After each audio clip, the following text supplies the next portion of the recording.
What's up, YouTube? ODST General back again with some flashing lights, guys, and today we have another unstable update. This one is for a new mission editor which has been added in. To be honest with you guys, before we check it out, I'm just going to say this is a great concept. I'm not sure about the current execution of it, but it is unfinished. It sounds like it may not be going to stable until sometime early next year, so I'm not 100% certain of that. Usually when it goes to unstable, it's on the live build within the month, so I'm not really sure what the plan is, but let's go ahead and check it out, and I'll talk a little bit more about my thoughts on it and how it works and everything. So starting off, in order to actually utilize the mission editor, the first thing you need to do is access it through the main menu. So click mission editor. It basically tells you what it is. And you go in, and once we load in, it's going to load in a very similar way to how you would load into a self-hosted mission or even like an online mission, where it's going to ask you to pick your spawn point. The spawn points are set to the police stations, and then once you get to that point, it's fairly different. Now, I will say again, from a very early point, I do think it needs some work. Specifically, I think the things that it'll need, and I'll talk again more about this as I get into it, but basically a easier way to share these player created missions. And then the other thing is not only more objects and props, but better like scripting, if not scripting necessarily, like trigger systems and stuff like that for more advanced missions and things.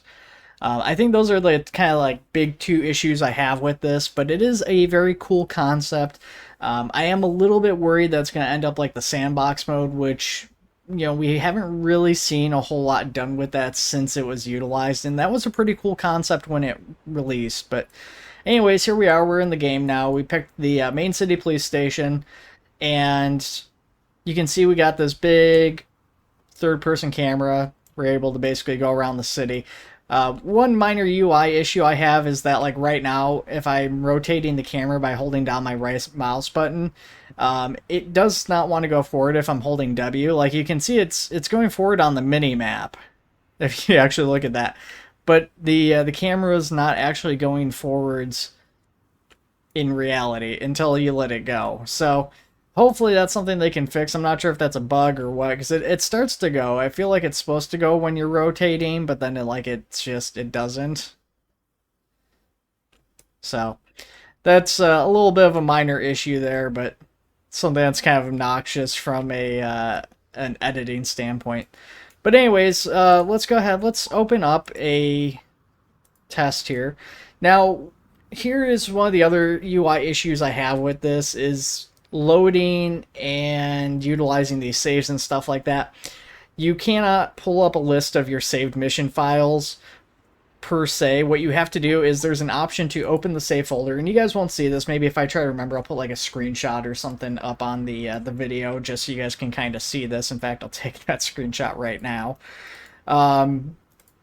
But basically you get a UI that says like, hey, here's like all of the files for flashing lights in your app data, and it shows the missions, but it also shows like stat saves, then player information, all this other stuff. So it's really easy kind of for the mission files to get lost. There is a mission file type, but it would be a lot easier if this was just like load missions and you didn't have to type in the name of the mission you wanted. You just loaded from like the named missions, and you go in and you get a list of all the missions by name that you have. But anyways, you get a load file name. So we're going to load test mission 2, and you are able to password protect it, which I do like, because this means that you can put these missions out into the public. You can share them with other people, and then, you know, do collaborative missions and stuff like that potentially, while also kind of protecting your work to an extent. But we're going to load mission 2 here, and this was when I was working on it. I actually started recording this video, and then the big dummy that I am forgot to unmute the mic in OBS. So yeah, here we are again. Anyways, we've got a little mission set up here. So to start editing a mission, you would have to go to the top left here, and you see mission locations, and we're going to click that. And you're able to add a location. So we've already got this one added, which is what this little green marker is here on the screen. And you're able to basically have a single mission, and then you can just put markers all over the place and have, you know, these markers all over set under a certain mission and stuff.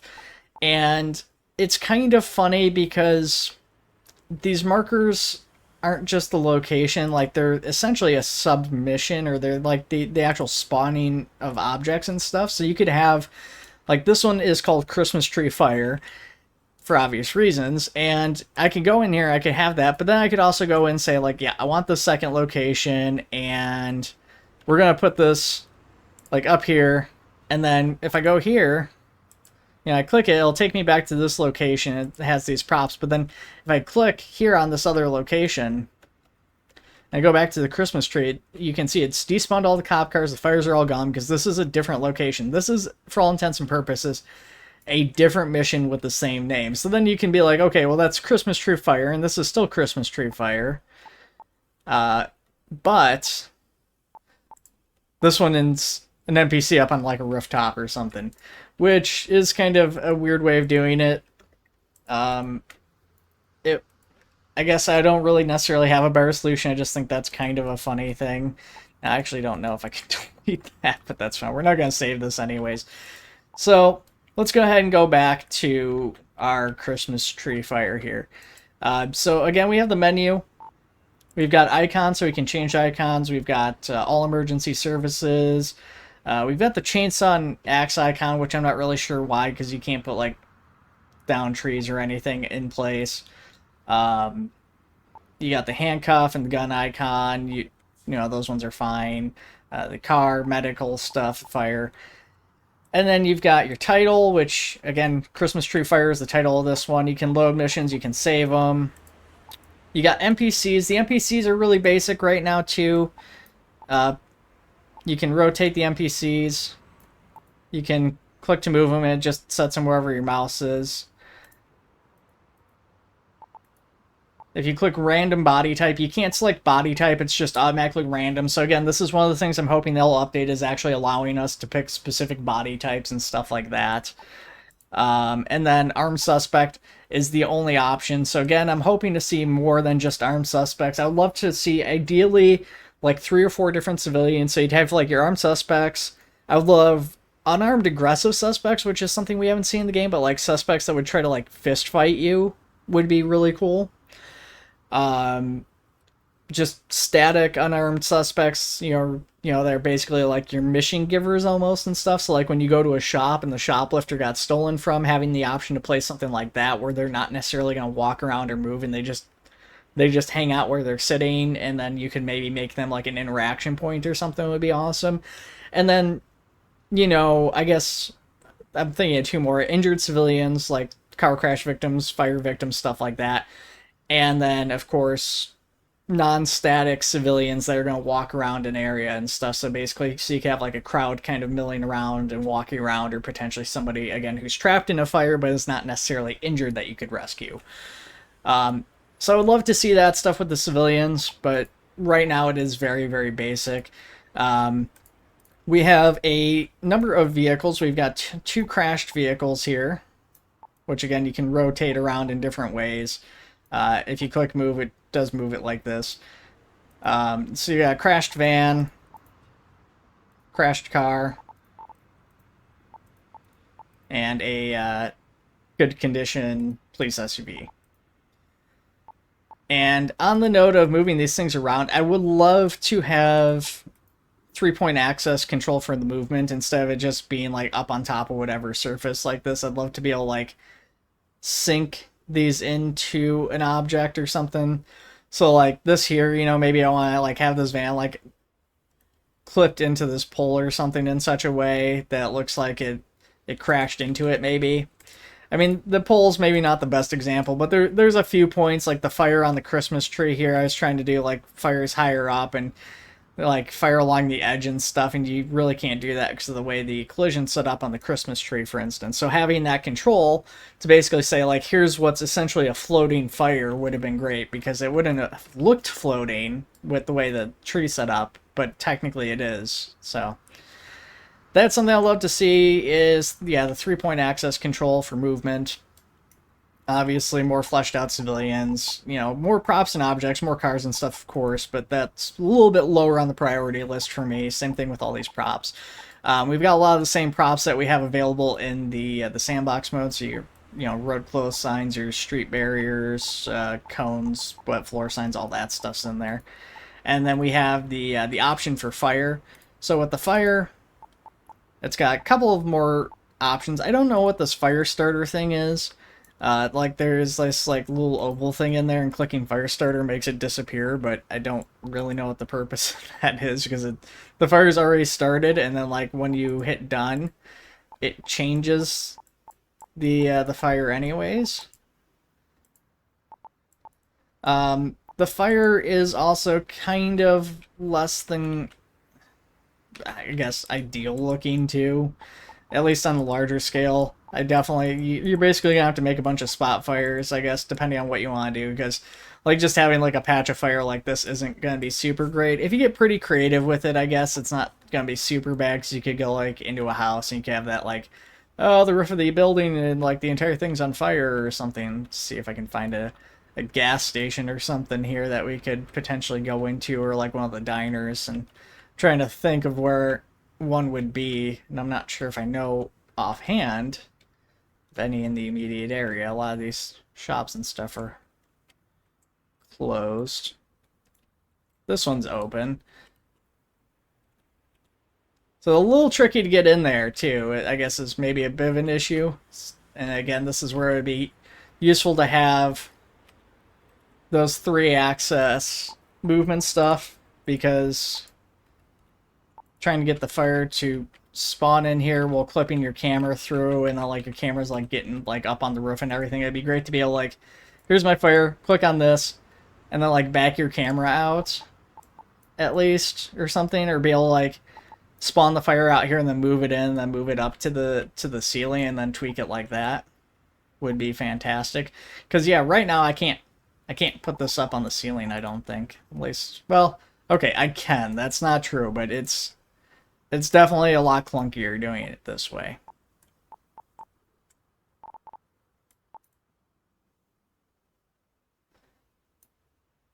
Maybe possibly like number-based inputs as an option for like rotation. So maybe like where it says rotation Z, have the player be able to like click on that, like input the number there maybe. So like say like 180 degrees or whatever up there.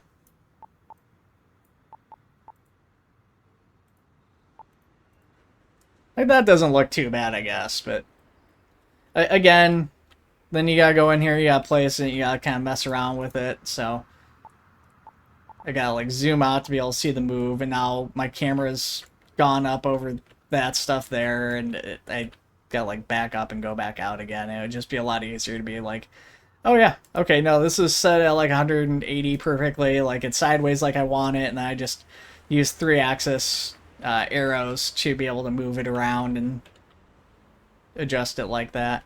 And actually have the arrows on the object like pretty much every other game editor. But I'm ragging on it a lot, and I do want to say again, and like I said at the start of the video, but as much as I'm ragging on it, I am excited for the potential this holds.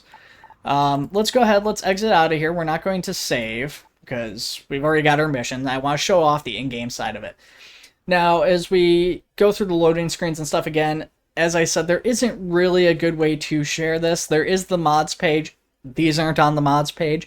There is no Steam Workshop support or anything that's been added yet. So the only way to literally share these custom-made missions now is to go in, open up the files, and then literally like upload the files somewhere to like Discord or Mega or whatever downloading service, and then manually share them that way, which is like the least ideal solution for a number of reasons. One, it's just super inconvenient. Being able to like just click a few buttons and have a few buttons like a UI, like again, pretty much any other thing, like you go into Arma or any other game that's like very heavily driven by its editor and mission making and player created content, and yeah, it's just super clunky having to like go through. But then there's also like the security aspect of it for your players. Like you don't want your players having to just download like random files that haven't been vetted, and that's what you're kind of forcing them to do. Like you're like, hey, go onto Discord and download some file from some random guy you've never met who says he's got a cool mission, right? Like it would be nice to be able to go into something like Steam Workshop again, which I think this game should have, or even again the mod.io browser and have a section on there for missions and be able like, hey, here's some pictures of a mission. Like this mission looks really cool. I love the concept of it. Let me download it and do it that way.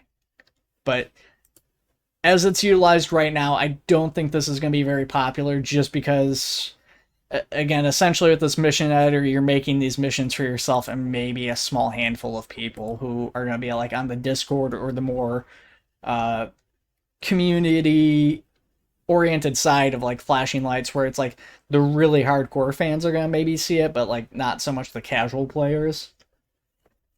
So yeah, definitely need a better way of sharing this and making this safer for the community too. And again, this is unfinished. According to the news release today, because this was just hot patched at the Christmas stuff, we may or may not be seeing this year, because they said mission editors coming early next year. So I don't know if that means that we're going to get a stable release this year of like the very basic, and then they're going to continue to upgrade it into next year, or if they're talking the unstable will go into next year and won't be finished until early next year. I don't know what they mean, unfortunately, and I could only guess as to what they mean. We're going to go ahead and we're going to click on our firefighter, though, because we want to play our custom mission.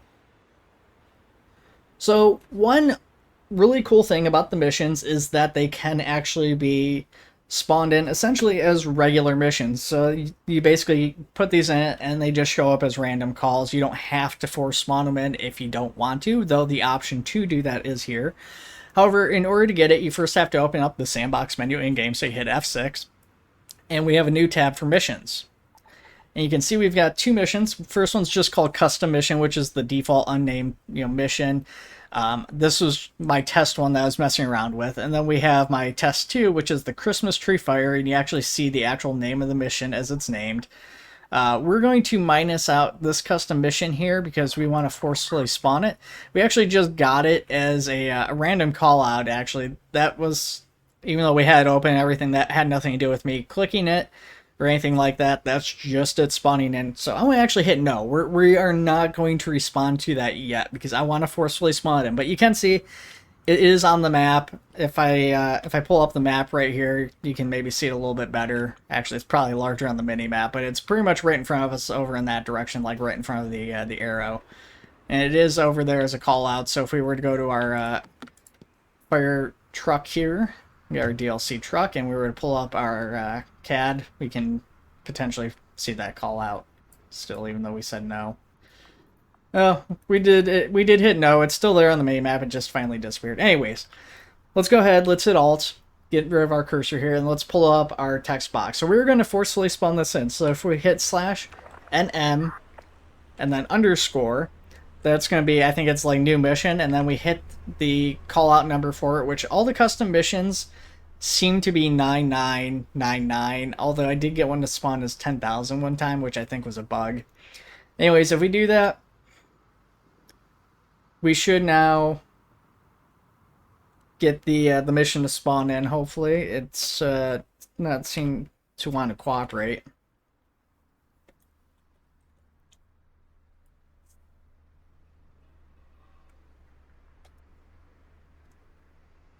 I don't know if this is because we have another call out or what.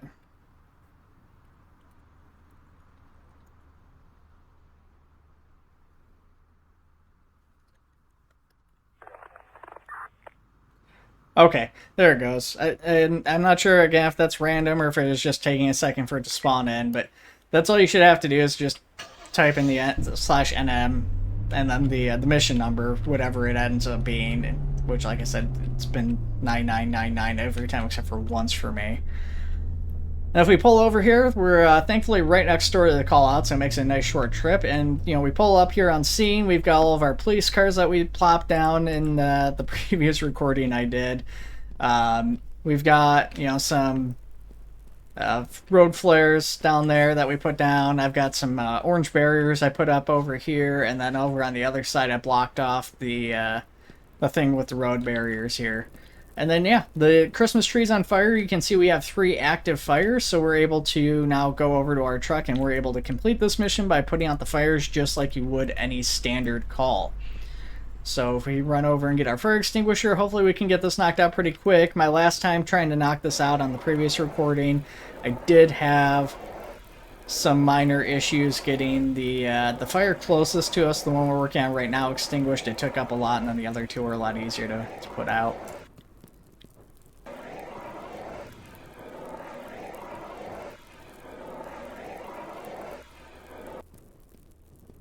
There's one. Might even need to